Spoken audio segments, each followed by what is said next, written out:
Ok. Lo que vamos a tener ahora es la parte de creación de consecutivos.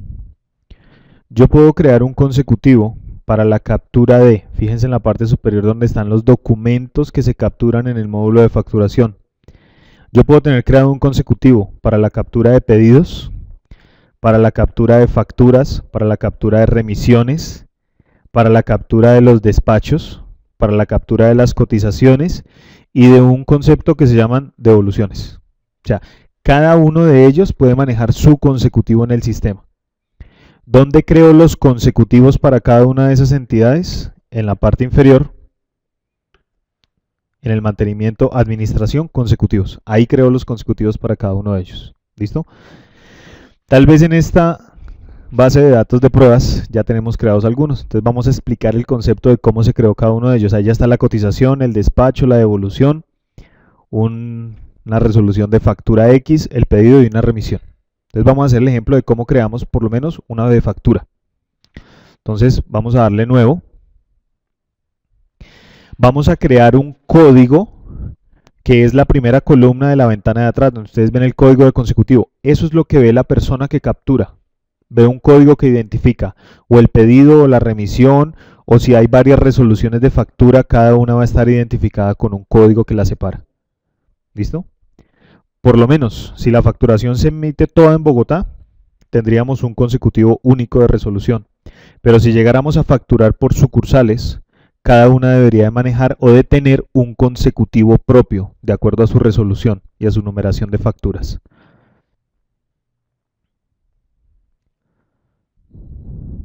Correcto. Esas X las reemplazaríamos por el número de la resolución que corresponde.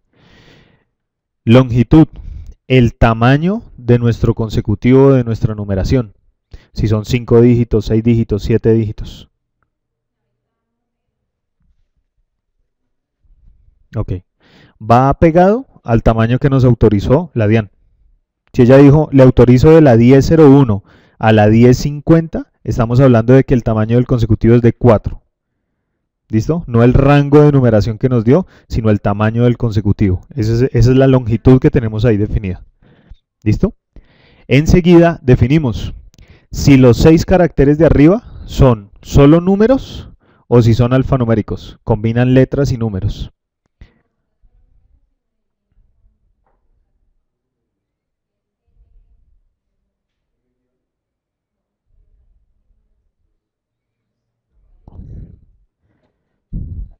N. Con la N reemplazas la letra. Con N es el formato de las máscaras y con 9 representamos la parte que es numérica. O sea, estamos diciendo, el primer carácter siempre es un alfanumérico, en este caso puede ser una letra, y los siguientes obligatoriamente siempre son numéricos. En el valor colocamos donde arranca esa numeración. O sea, el 1 de enero tendremos que establecer dónde va a iniciar nuestra facturación. Ahí le hace falta un dígito, es lo que está validando en ese mensaje. Entonces, en ese caso vamos a arrancar desde la N2001. ¿N o M? De Medellín. Entonces vamos a arrancar desde la M20001 y vamos a ir hasta un valor máximo. Él no nos lo permite cambiar en este momento, sino que posterior a la grabación vamos a ajustar hasta donde llega, o sea, el techo, la resolución final hasta donde nos la autorizaron. Formato de impresión. Cada uno de los documentos que yo creo acá en el sistema, cada uno de los consecutivos llevan su formato.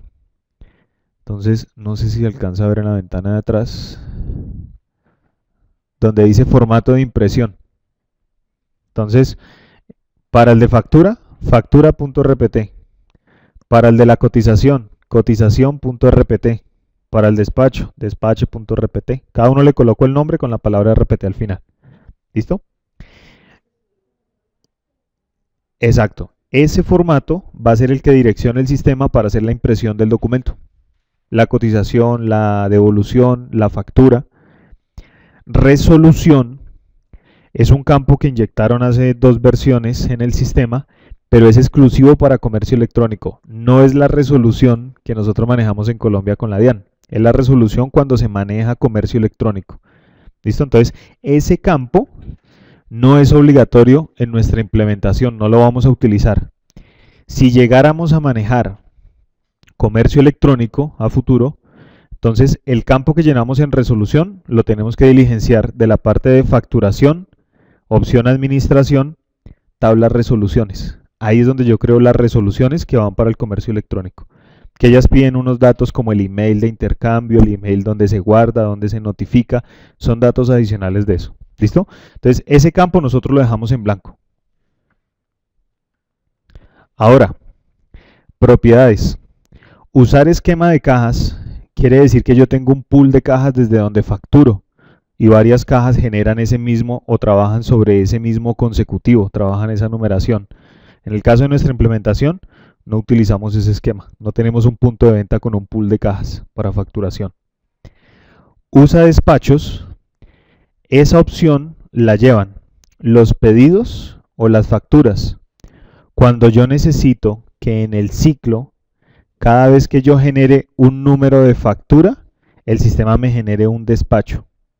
La opción de despachos decíamos que era 1, o para facturar en negativo sin tener la existencia, o 2, para facturar separadamente del proceso de despacho o entrega de mercancía. Entonces, debe estar marcado si la persona que factura no es la misma que entrega la mercancía, que dice que identifica cuáles son los seriales que salen. Y debe estar identificado si yo quiero facturar y no tengo la mercancía disponible en ese momento. O sea, se va a generar obligatoriamente un despacho por esa mercancía. Entonces, va marcado. Si yo lo marco acá, se va a sugerir como parte del proceso de facturación que vamos a ver en el video de facturación. Si yo no lo marco, el campo está inhabilitado en el proceso de facturación y no se puede marcar. ¿Listo? Entonces vamos a tenerlo marcado para el ejercicio de facturación. Eso es lo que yo lleno en el tab consecutivo. Tab impresión. ¿Cuántas copias se generan al momento de imprimir con ese consecutivo? Y cada vez que yo pongo un número diferente a 0, el sistema me habilita los campos de abajo para que yo los nombre e identifique. La primera es la copia original, la segunda es la copia cliente, la tercera es la copia de.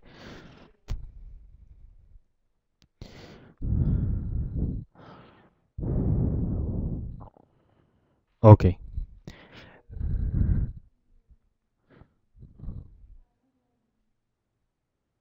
Ok, perfecto. Y cada vez que se genere una reimpresión, va a salir con la etiqueta de reimpresión en la parte inferior. O bueno, donde se ubique en la parte del formato de impresión. Con esos datos capturados, ya puedo proceder a grabarlo. El sistema genera la auditoría de quién fue el que la creó. Y ya puedo entrar a definir qué usuarios van a manejar o van a tener privilegios de usar ese consecutivo. Esto para la parte de seguridad son privilegios especiales. Están en el módulo de administración del sistema o están acá en el icono de usuarios por consecutivo. Entonces, los usuarios que están al lado izquierdo son usuarios sin privilegios en este momento. Entonces, si yo necesito que a modo de ejemplo, el usuario de Jenny Ballesteros utilice el consecutivo que acabamos de crear, lo paso para el lado derecho y es un usuario con privilegios sobre ese consecutivo. De esta manera, una persona puede tener permiso de entrar al módulo de facturación, puede tener permiso de capturar una factura, pero si no tiene permiso sobre el consecutivo, nunca va a poder emitir la factura. ¿Listo? Puede entrar la captura, pero no puede generarla en última, no puede grabarla en el sistema. ¿Listo? Una vez paso los usuarios, ya puedo definir en el siguiente icono, cambiar el valor máximo del consecutivo, para redefinirle hasta dónde me autorizaron la numeración. Este será el valor que yo cambio cada vez que la DIAN me genera una nueva resolución de numeración. Si ellos me la a partir de un rango diferente, por ejemplo me dieron la M50, no sé, P50001, me crearé un nuevo consecutivo, ya no cambio el rango, sino genero un nuevo consecutivo. ¿Listo? Y ya, guardar. Entonces, en la misma tabla de consecutivos, creamos los consecutivos de las facturas, devoluciones, cotizaciones, despachos, pedidos y las cotizaciones.